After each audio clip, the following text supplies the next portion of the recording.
જામજોધપુર તાલુકાના સિત્સર મુકામે પાટીદારોના કુળદેવી શ્રી ઉમિયા માતાજીના પ્રાગટ્યના 125 વર્ષ પૂર્ણ થયા છે। ત્યારે ઉમાધામ ખાતે તારીખ 25 થી 29 ડિસેમ્બર 5 દિવસ વિવિધ કાર્યક્રમોનું આયોજન કરવામાં આવ્યું છે।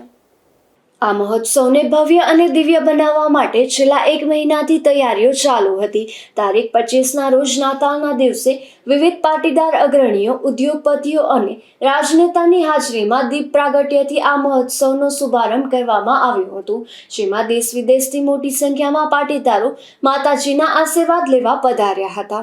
આ 5 દિવસ મહોત્સવમાં 51 કુંડી મહાયજ્ઞ, ભવ્ય કૃષિ મેળો, વિવિધ વેદોના માર્ગદર્શન માટે ઋગ્વેદ, યજુર્વેદ, સામવેદ અને અથર્વવેદના ભવ્ય ડોમ ઊભા કરાયા છે, જેમાં ભારતીય સંસ્કૃતિને ઉજાગર કરતા વિવિધ કાર્યક્રમોનું આયોજન કરાયું છે।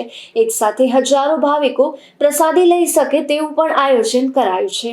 મહોત્સવના પ્રથમ દિવસે બુધવારે સાંજે 7 કલાકે ઉમિયાજીની વેણુગંગાના તીરે ભવ્ય મહાઆરતીનું એક આયોજન કરાયું હતું, જેમાં વિશાળ સંખ્યામાં ભાવિકો પધાર્યા હતા।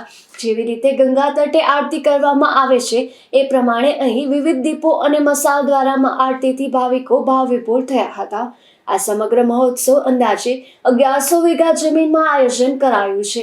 તેમાં ગ્રામ્ય સંસ્કૃતિની અલગ ઝાંખી છે। 12 જ્યોતિર્લિંગના અલગ અલગ 12 મંદિરો ઊભા કરવામાં આવેલા છે। બાલમેળો, રંગમેળો, કૃષિ મેળો તેમજ અલગ અલગ વિવિધ ઝાંખી ઊભી કરવામાં આવેલ છે। આ 5 દિવસ દરમિયાન લાખોની સંખ્યામાં અનેક ભાવિકો ઉમટી પડશે। આ મહોત્સવમાં શ્રી ઉમાધામ ટ્રસ્ટ તરફથી સૌને જાહેર આમંત્રણ પાઠવવામાં આવ્યું છે।